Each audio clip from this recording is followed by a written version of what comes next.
जनाबाई तो उनका भजन का मार्ग तो इतना श्रेष्ठ, अगर मैं ऐसा कह दिया जाए कि भैया महाराष्ट्र के संतों में, अगर आप ऐसा कहो कि महाराष्ट्र के भक्तों में सर्वश्रेष्ठ भक्त कौन थे, तो देखो कोई हमको कोई ऐसा अधिकार भी नहीं कि हम किसी को ज्यादा कम मार्क्स दें, हम कोई टीचर तो है नहीं। परंतु एक बात कह दी जाए तो जनाबाई के आगे जनाबाई का भाव अद्भुत है।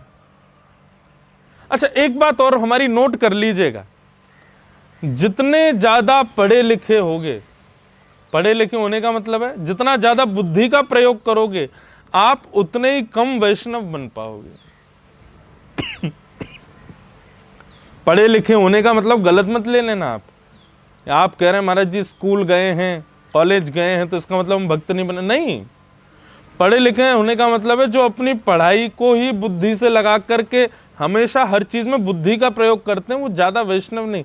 जितने सहज सरल और सीधे रहोगे उतनी जल्दी ठाकुर जी की प्राप्ति। कबीर दास जी ने जनाबाई के बारे में बहुत सुना था। एक दिन कबीर दास जी बोले भाई देख के तो आए ऐसे वैष्णव, जनाबाई का दर्शन तो करें। जैसे ही कबीर दास जी पहुंचे, क्या देखा, जनाबाई अपनी पड़ोसन से लड़ रही थी, उठा के एक दूसरे में घूसा मार चल रही थी। लोग बाग चारों तरफ खड़े थे, तमाशा देख रहे थे। कबीरदास जी पूछते जा रहे थे भैया जनाबाई का घर कहाँ है, जनाबाई का घर कहाँ है। एक से पूछे जनाबाई कहाँ है, बोले सामने जो उठा के एक दूसरे में ये जो लठमार चल रही है ना, इनमें से एक जनाबाई है। कबीरदास बोले ये जनाबाई है? बोले जी। बोले इनके बारे में तो मैंने बड़ी प्रशंसा सुनी थी कि ये तो बड़ी परम भक्त हैं, परम वैष्णव हैं, भगवान का बड़ा भजन करती हैं। ये तो विपरीत स्वरूप दिख रहा है, ये तो लड़ाई झगड़ा कर रही हैं, ये भगवत भक्त कैसे हो सकती हैं? कबीरदास जी के मन में संशय आया और कबीरदास जी जनाबाई के पास गए और जनाबाई के पास जाके बोले भाई जी क्या बात है, क्यों लड़ रहे हो? बोले मैं नहीं लड़ रहा हूं, मैं तो बस प्रणाम कर रहा हूं, आप लड़ रही हैं। मैं ये पूछना चाहता हूं इतना सुबह सुबह ये लड़ाई झगड़ा क्यों कर रही हो आप? क्या हो गया, इन्होंने क्या कर दिया ऐसा कि आप इनसे युद्ध कर रही हो? जनाबाई बोली अरे इसने बहुत बड़ा अपराध किया है, इसने बहुत बड़ा पाप किया है मेरे साथ। बोले क्या कर दिया?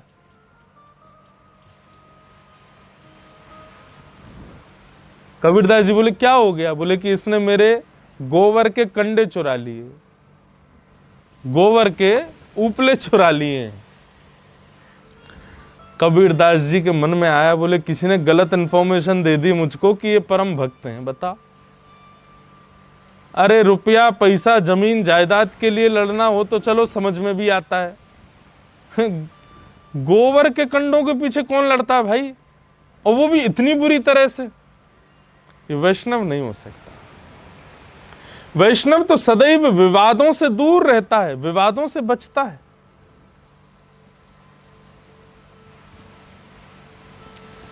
कबीरदास जी बोले देखिए माताजी अब इतना युद्ध मत करो, 2-4 कंडे मैं खरीद के ला के आपको। बोले नहीं नहीं मुझे मेरे ही चाहिए। बोले ये कंडों में तेरा मेरा क्या होता है, कंडा तो कंडा होता है, किसी का भी हो। जनाबाई बोली तुम नहीं समझोगे, मुझे मेरा ही उपला चाहिए, मेरा ही कंडा चाहिए। कबीरदास जी समझौता करवा रहे थे। सामने वाली को कहा देखो अब लड़ो नहीं, अब ये देखना अपनी बातों में खुद ही फंस जाएंगी, लाओ कंडे धर दो सामने। बोले लो ये इनके कंडे और तुम्हारे कंडे एक संग है, अब तुम ढूंढ लो अपने। अरे कोई कंडों में भी भेद होता है क्या, एक से होते हैं? जनाबाई बोली नहीं मेरे कंडे मुझे पहचान है। बोले करो पहचान।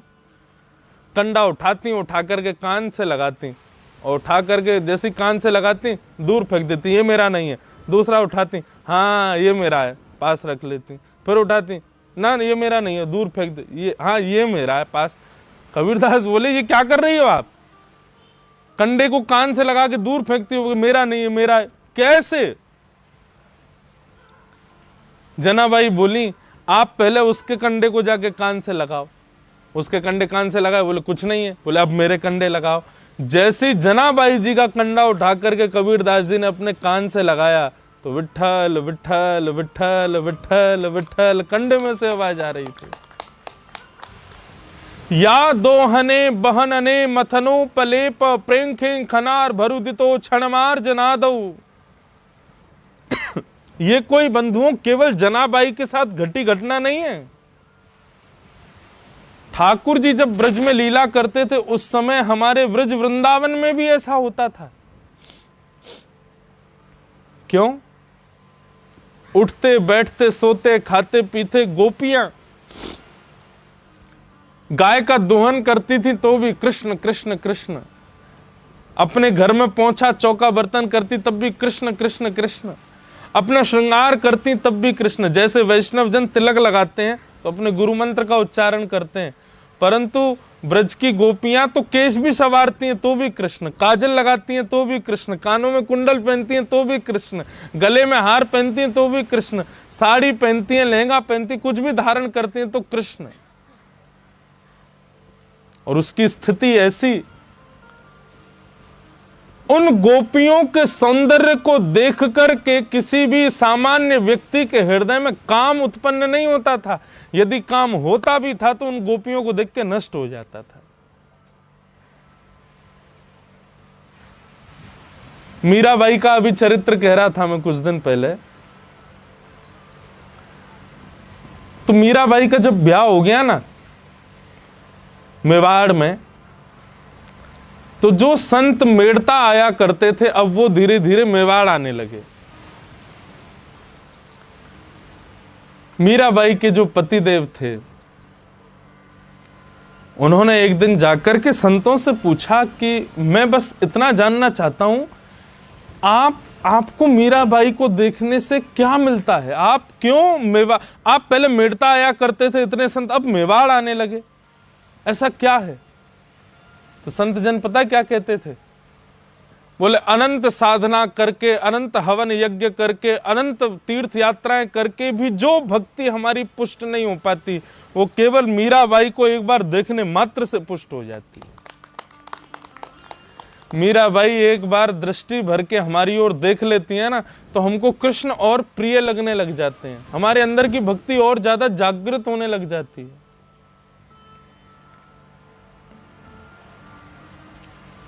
वैष्णव का स्वरूप ऐसा ही होना चाहिए। उसको देखते ही उस जगह का माहौल, उस जगह के व्यक्ति, उस जगह के बैठे लोग सब भक्तिमय हो जाएं।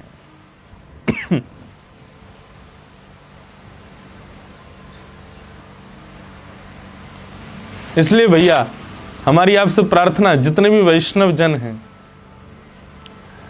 आप वस्त्र भी धारण करते हो ना, तो उस समय भी भगवान नाम गाते रहो। तिलक लगाते हो तब भी भगवान नाम, केश काटते हो तब भी भगवान नाम, अपना श्रृंगार करते हो तब भी भगवान नाम। भगवान नाम युक्त होकर के तो फिर आप अपने दिन का प्रारंभ करेंगे, अपना श्रृंगार करेंगे, तो निश्चित है कि भक्ति आपको सदैव घेरे ही रहेगी। अपनी हर स्थिति में भगवान नाम गाओ। जनाबाई कंडे थापती उस समय भी भगवत कीर्तन करती और उसका प्रभाव कि उनके कंडों में से कीर्तन होता था। तब कबीरदास जी चरणों में गिर गए और कहने लगे, महाराज इनके जो कंडे हैं वो इन्हीं को दे दो वापस। पड़ोसन कहने लगी, आप भी इनके पक्ष में चले गए? बोले पक्ष में जाना पड़ेगा, क्योंकि बात ही ऐसी है। भजन जग की सेवा खोज अपनी, प्रीत हरि से कीजिए।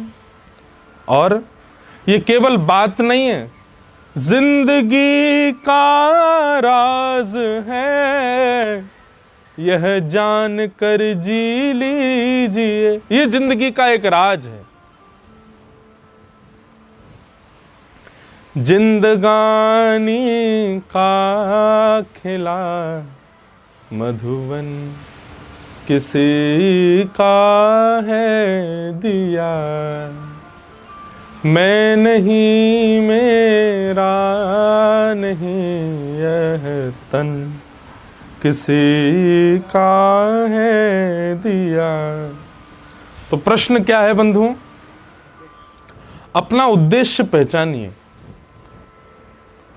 हम क्यों आए हैं संसार में? कई लोग मुझको संसारी लोगों को दिखाते हुए कहते हैं महाराज जी इनके जीवन में भजन दूर दूर तक नहीं है, लेकिन फिर भी इनको संसार का सब सुख है। भाई कुछ लोगों का जन्म ठाकुर जी ने कुछ लोगों को पृथ्वी पर केवल और केवल संसार के लिए ही भेजा है। कुछ लोगों का पृथ्वी पर आविर्भाव केवल और केवल सृष्टि की सुजद्धता के लिए ही हुआ है, उनको रहने दो संसार में। परंतु जिनको एक बार भी कृष्ण प्रिय लगने लगे हो, जिनके हृदय में एक बार भी वृंदावन के प्रति, श्री कृष्ण के प्रति, पंढरीनाथ के प्रति एक बार भी प्रेम उत्पन्न हो गया हो, वो ये बात समझ जाओ, ये केवल एक हिंट दे रहा हूं मैं, एक बार भी कृष्ण प्रिय लग गए हो तो वो बात समझ जाओ हम संसार के नहीं है, हमको ठाकुर जी ने उसके लिए नहीं चुना। हाँ, आए हैं, जन्म लिया है तो कर्तव्यों का निर्वहन करेंगे, लेकिन हमारा उद्देश्य कृष्ण प्राप्ति है। लेकिन कई लोग खूब चाहते हैं, कथाएं सुनते हैं, खूब मंदिर जाते हैं, लेकिन फिर भी कृष्ण भक्ति उनके हृदय में प्रकट नहीं हो पाती। निश्चित है वो संसार के लिए, उसको फिर ज्यादा फोर्स भी मत करो कि तू सुना कर कथा, तू आया कर कथा में, तू बैठा, अरे वो संसार के लिए ही है, उसको रहने दो वहीं पे। लेकिन जिसको एक बार भी कृष्ण प्रिय लग गए हों, एक बार भी कथा में नेत्र सजल तो बहुत दूर की बात है, कथा सुनने में 5 मिनट भी आनंद आ गया हो, बस वो समझ जाए, वो विश्वास कर ले कि ठाकुर जी भी उससे प्रीति करते हैं। तो अपने उद्देश्य को जानिए, एक हिंट मैंने दे दिया है। अगर ऐसा है तो निश्चित है आप ठाकुर जी के लिए ही हो, फिर आप संसार में नहीं रह सकते।